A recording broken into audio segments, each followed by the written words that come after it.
একটা গাছ। যদি কারো কোমরের ব্যথা থাকে বা হাত পা জ্বালা পোড়া করে, অনেক সময় মাথার ব্যথার জন্য অস্থির হন, এটা খালি একটু তেলের মধ্যে ছুঁয়ে তেলটা মাথায় দেবে, মাথার যে কোনো সমস্যা আল্লাহর মধ্যে ভালো হবে।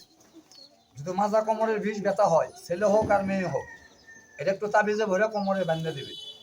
যদি বিষ ব্যথা আল্লাহ মাফ করে দোয়া করবে, কারণ ভালো তো আমরা করি না, ভালো করে আল্লাহ। ভাই কি কর? তবে এখানে শোনো, যদি কোনো পোলা পান বাবা, এই যে স্বপ্ন দোষে ভয় টয় পায়, স্বপ্নে দাঁত কটমট করে, অনেক সময় লেখাপড়ায় স্মরণ শক্তি কম, এর ভেতরে জাতুন কালি দিয়ে একটা আরবি দিয়ে আল্লাহ এবং রাসূলের নাম লেখা আছে।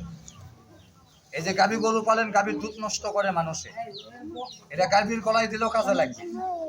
অনেক সময় যেগুলো ছোট বাচ্চারা বাবা ভয় করে, স্বপ্ন দোষে বিছানায় পেশাব করে, এটা তাদেরও দিতে পারবেন চাকুরা করে।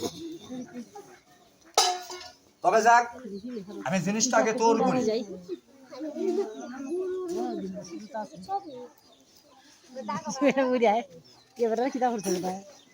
বাবা কি গাছটা দিলাম আপনাদের নামটা আমি কয়া দিই, যদি কারো চেনা থাকে, এই গাছটা জঙ্গল থেকে তুলে যদি আপনারা কোমরে ব্যবহার করেন, তাও আল্লাহ মাফ করে দিন।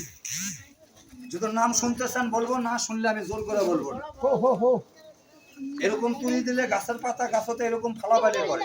এই গাছটা কি কারো চেনা আছে বাবা?